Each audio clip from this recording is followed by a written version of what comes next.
So this is a paid request for Sean, second of three. And before I go on, it's funny, he mentioned, while however I feel about Ponyo, which I wasn't big on, it just wasn't for me. Studio Ghibli films, not usually my cup of tea. But he did say, no matter what, you're going to like it more than Secret of NIMH 2, Timmy to the Rescue. And I'm like, yeah, I figured, because I have seen this film before. Now, sometimes you watch films and maybe they get better. That was not the case for this. This was still a pile of feces.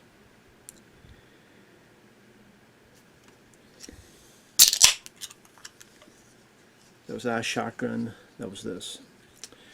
So, like I said, this was a paid request from Sean. Thank you so much for your patience and your kindness. For those interested in requesting any type of videos, movie reviews, re-reviews, random thought streams, commentaries, tier lists, rankings, video game playthroughs, whatever the case may be, feel free to send it either directly to my PayPal. I do have a CashApp as well. Links are down below in the info box, and I will get to it as soon as I possibly can. So, thank you. Now, the first Secret of NIMH. It's a pretty good movie. Animation's very solid. It's Don Bluth, who did An American Tail. I actually worked on Titan AE, which I think is an underrated one. Land Before Time, among many others. And the first Secret of NIMH, there's maturity to it, a little bit of emotional pathos from time to time. There was a good sense of seriousness to it. You had the rats that were used for experimentation and made them intelligent, but then,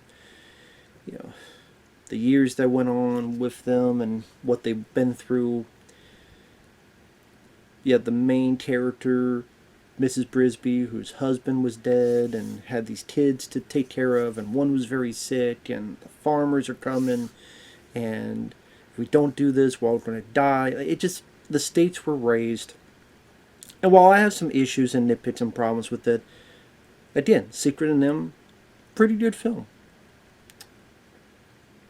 For some reason, they decided to really cash in and make a direct-to-video, cheap-as-hell sequel that uses much cheaper animation that would barely stand up to Saturday morning cartoons I watched back in the day. It's not Food Fight level bad, but I've seen Saturday morning cartoons better than this. Probably also some Saturday night cartoons better than this too.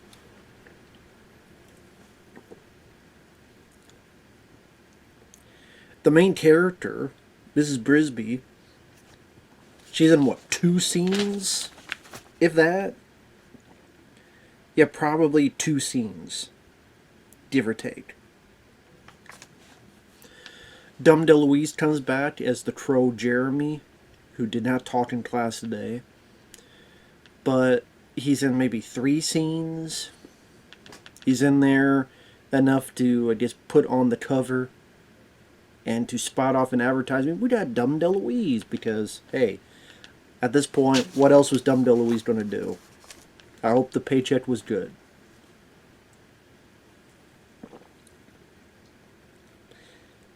Ralph Macchio stars as Timothy, who I believe was the mouse that was sick, the kid that was sick in the first film.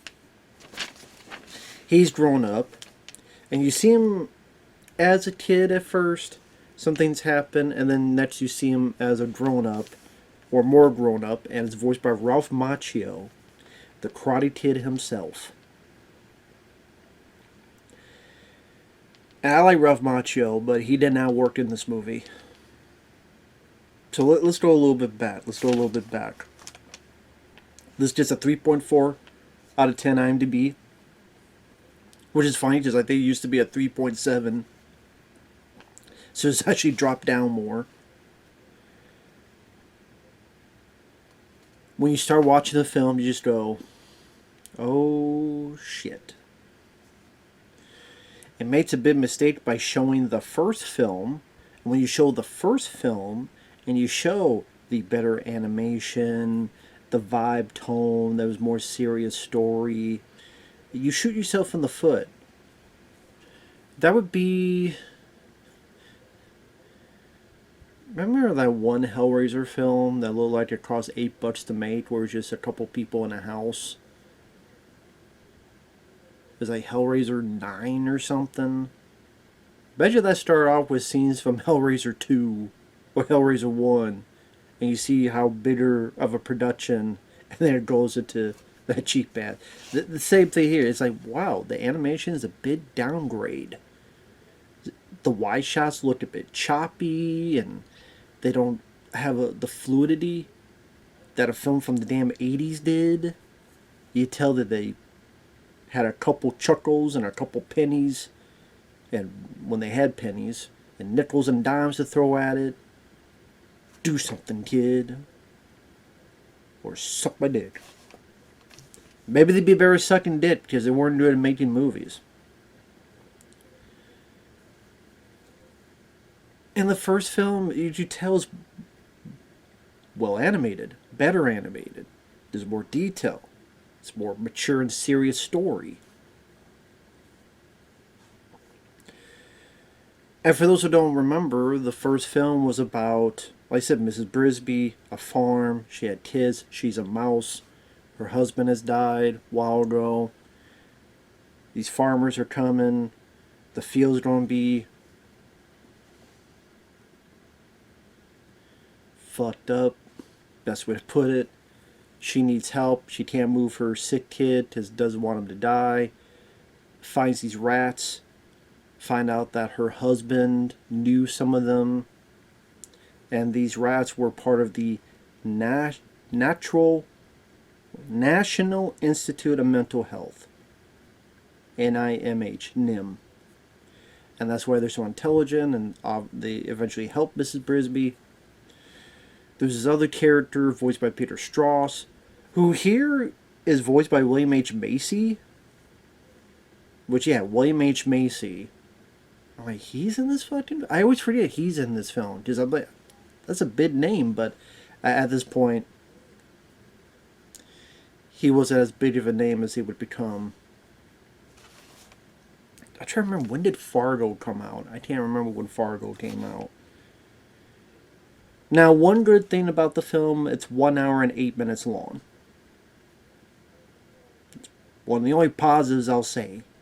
It's short, at least.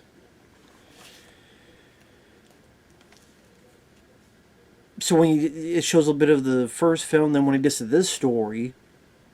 So that's another thing. It's 1 hour and 8 minutes, and you're putting that time into retelling the first film.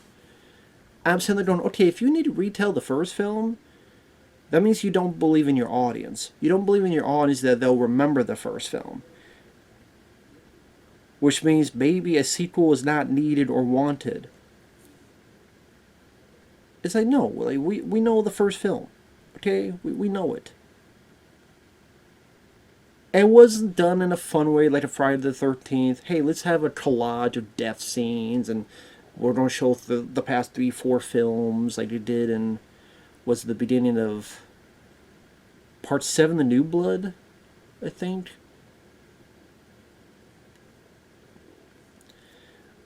At least that was done in a fun way, and it was, again, a collage of multiple films. But anyway, like I said, I talked about animation. So apparently Timmy, there's a story foretold that he will be a hero, and a rat told him. When the hell the rat told Timmy about this, I don't know, because it wasn't in the first movie. They didn't show that in the first movie. So it's just off screen. Just gotta believe us, folks. Just believe us. It is weird that you make it in the sequel, but you had the main character in it like twice. So because Timmy is foretold that he's going to be a hero, something leads to another, and Timmy and Dom DeLuise, the crow, go to this valley, and Timmy's going to be taught some things. And then that's when it'll cut to he's a bit more grown up, and then you have Ralph Macchio come to play. Here's another thing about the film. There's songs in it. As in, people break out and sing. That was not in the first film. They did not break out into song in the first movie. I don't know why they thought See, who is this for? That's a question about a film like this. Who is this for? Just again, Secret of NIMH, I think it's a pretty decent film. It did not get the success of The Little Mermaid, Beauty and the Beast, Aladdin, Lion King, to go, okay, we're going to make a sequel to cash in some bucks. I don't think it was a flop. I'm not saying that, but it wasn't this blockbuster. Like Land Before Time and American Tail, I think did better. And then the people who liked it, they liked it for the reasons that this doesn't showcase. Pretty decent animation? Fuck you. Serious, mature story? Piss off. Hey, we don't have songs in it? Too bad. Say bye to your ears. You gotta listen to these awful, terrible songs that suck. Come make the most of your life.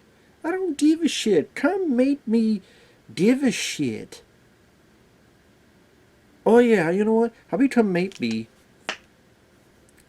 give my time back and get the hell out of my way and shut up. Put you in the meat grinder. Go put a bunch of mouse traps around you. Go put that sticky thing on. So you go by, stitch to you. Be like that girl in Elm Street 4, the Dream Master. Face just comes off. Timmy's face shirt come off. Hire Freddy Krueger for the fucking job. Songs suck ass. The dialogue sucks ass. Scientificus rodenticus. What was the other line? Oh, when Ralph Macchio's older and one of the people asked him what he's learned so far, and he goes, that it's okay for guys to wear underwear 3 days in a row? Number one, if you don't say that, you don't tell anyone that. That's something you don't tell, unless you never wanted to get laid. So if Timmy never wants to get laid, then he just spread that around. Because ladies don't really like that. Timmy.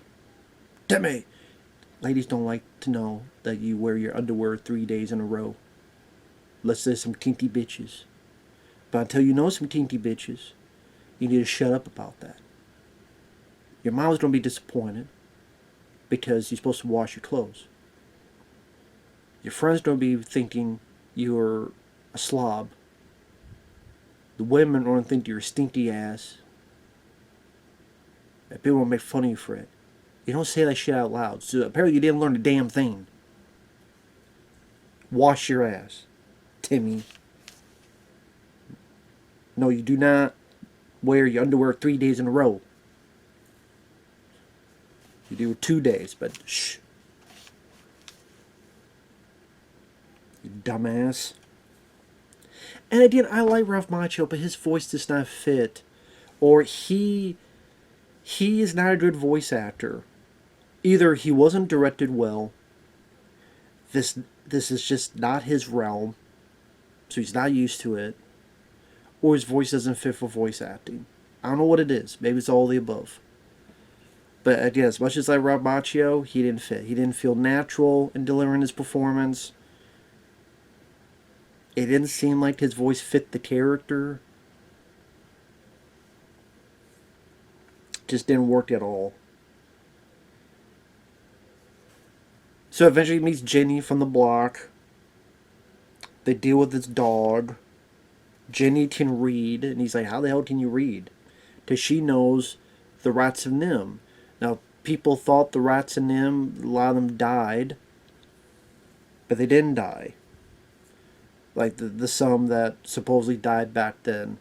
They said, no, actually they did survive, and then they got caught, and they're still in there. So Timmy and Jenny from the block are going to go save.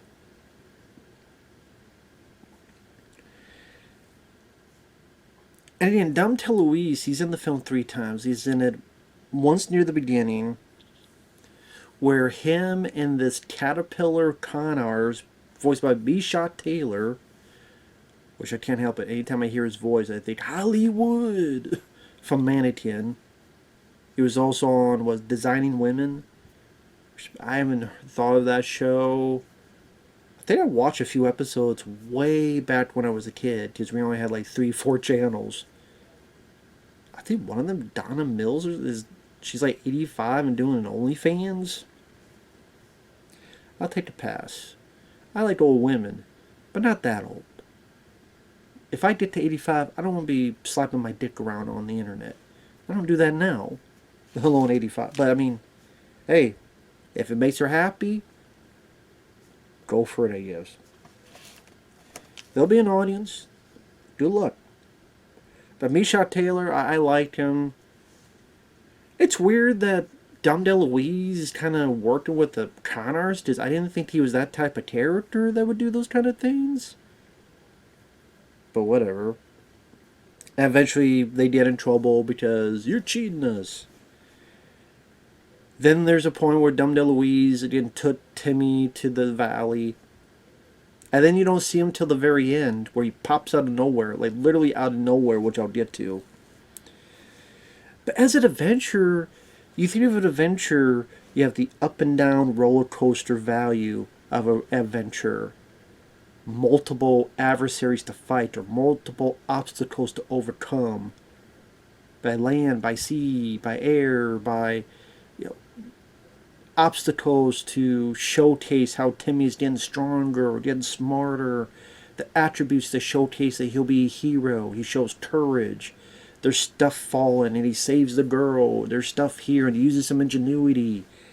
That ain't jack shit. And then I swear to God, I could be wrong, because I did phase out a bit. I will admit. It was boring as hell. When they get to the place they need to go to, which again was not much of an adventure, I swear William H. Macy and the other mice are people, they're there. I'm thinking, how the hell did you get there first? I don't even remember how the hell I even knew. But it doesn't matter, because eventually they get caught. Because I forgot to mention, Timmy had a brother, which you saw a little bit of him as a kid, a brother named Martin. But Martin had disappeared. And you hear a couple voices, like early on, the younger voice. But the voice here is Eric Idle. And apparently the story is that Timmy's brother Martin was caught and was shot enough that he went crazy. So he becomes our antagonist. There are cats there, including one fat fuck cat who can't sing for shit. When she tries singing, it's like hearing Roseanne Barr butcher the national anthem. I'd rather listen to cats fuck, whether in harmony or not. Because if you think that's crazy, listen to Roseanne Barr try to sing. That's crazy. This cat trying to sing, just as awful. And why did they think this needed songs? Again, would little kids know what the hell Secret of NIMH is? No. What they thought was, well, the little kids, they'll see a mice and animation and cartoon and a mice doing things, and hey, some of these other films have songs, so put songs in here. And then the older be like, oh, I remember that back to the day. I remember liking that film. You know what? We need something for the kid. I remember liking the first film. We'll do this and we'll pay some money. And then the parent would be fucking depressed. And the kid would be bored. And the kid would go, why the fuck did you get me this? Why didn't you get me Ninja Turtles? Or A Bug's Life, which is 1998, or something else. 98, 99, somewhere around there. This is 98. I forget when Bug's Life. 98 or 99. I can't remember. Anyway. But the kid's going to be pissed, like, why the fuck didn't you give me something else? Kid's not going to like this. A kid is going to have a tantrum, like he was at a Walmart back in the day, crying that he didn't get the video game. or crying that you didn't get the ice cream and you just wasted money.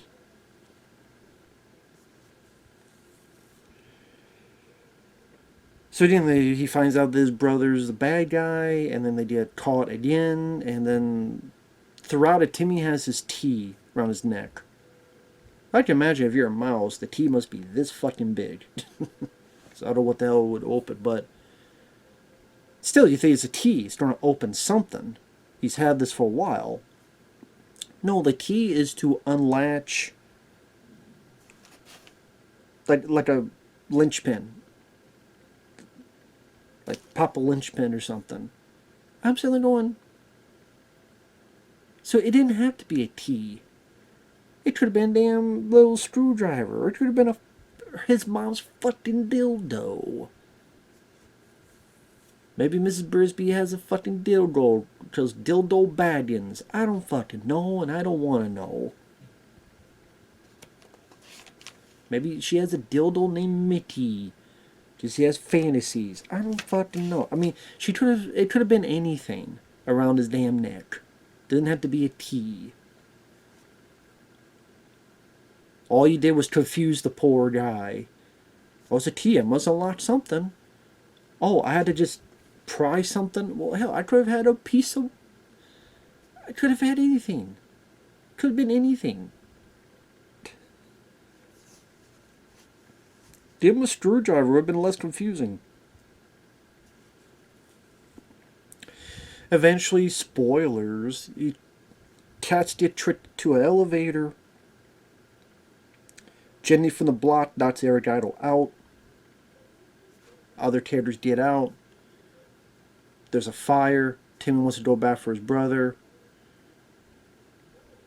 A little bit of back and forth happens. And they're on this thing, and it shoots out into the skylight. And somehow, some way, some form, if they explained it, I apologize. I'll blame that on myself. But I don't fucking remember how the hell Dom DeLuise's character, Crow character, just knew to be going by and flying by, and then catches the thing, catches the cage or whatever they were in. How the fuck did Dom DeLuise's character know they were going to be there? How the hell did he know that was going to happen? I guess he read the script. But I guess he only read his parts, because if he read the full fucking script, he would have said, no, I'm not going to be in this. Because I said the paycheck must have been good, but this movie looked like it had no money, so how good of a paycheck could it have been? The crow just has to be flying by at that right moment in time. How? Osmosis? The bat signal? Was there, like the crow, someone put a fucking crow thing on the ground and with fire? You saw it? Eagle eyes? So everything's fine. Martin gets sane off screen. You think as a part of a story, it's them trying to help the brother, and no, he just gets sane off screen. How the hell they did that, I don't know. Maybe gave him some good mouse pussy. Maybe that's what it is. Got a hooker. I don't know, would they have hookers? I don't know. But maybe they got a good hooker to fuck his brains out, and when the brains are out, they then reconfigure the brains so it becomes sane again, and says, if you keep sane, you don't get more of this pussy. So it must have been good pussy. I guess we all go saying we had some good pussy.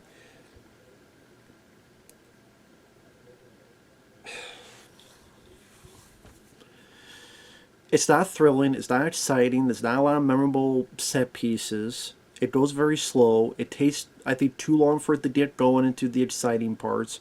Potential exciting parts. The songs are lousy, not memorable, annoying, terribly sung, or at least annoying to listen to. The animation is severely lacking detail. At times, the wide shots seem a bit blurry, choppy. If not blurry, but choppy. Again, Saturday morning cartoons, I've seen plenty that look better than this. The voice acting, William H. Macy, completely underused. great actor. Underused in this. Rob Macchio, like I said, I liked him, but he's not the good fit, or he wasn't well directed. This director, I don't know what all he did. I didn't look into it because I didn't care. Does this film sucks enough? You have no involvement by Don Bluth. That didn't help. Don Bluth was not involved at all.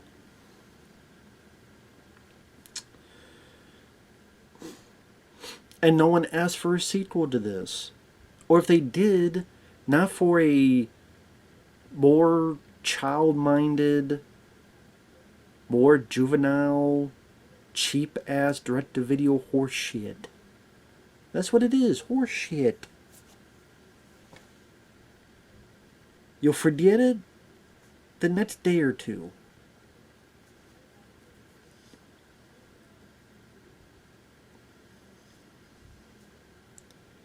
I don't know what else to say. So yes, it was way worse than Ponyo. So yeah, fuck this movie. That's what I do. I do this. That's what I do. Bunch of mouse turds. That's what it is. So we'll see you guys later. Bye-bye for now.